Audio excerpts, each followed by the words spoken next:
Khairpur Bhutto house Khairpur ते हाजी नज़र मोहम्मद भुट्टो तरफ़ां जलसो मुनक़द कयो वियो, जंहिंजो मेहमान ख़ास PS 26 ते PPA जो उम्मीदवार सिंध जो अॻूणो वॾो वज़ीर सैयद क़ाइम अली शाह जिलानी ऐं 202 ते PPA जे उम्मीदवार डॉक्टर सैयद नफ़ीसा शाह जिलानी हुआ।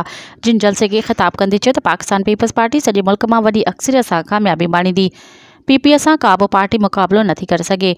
PP मुल्क मां गुरबत, महांगाई, बेरोज़गारी जे ख़ात्मे खे नज़र रखंदे 10 नुकाती एजेंडा ॾिनी आहे।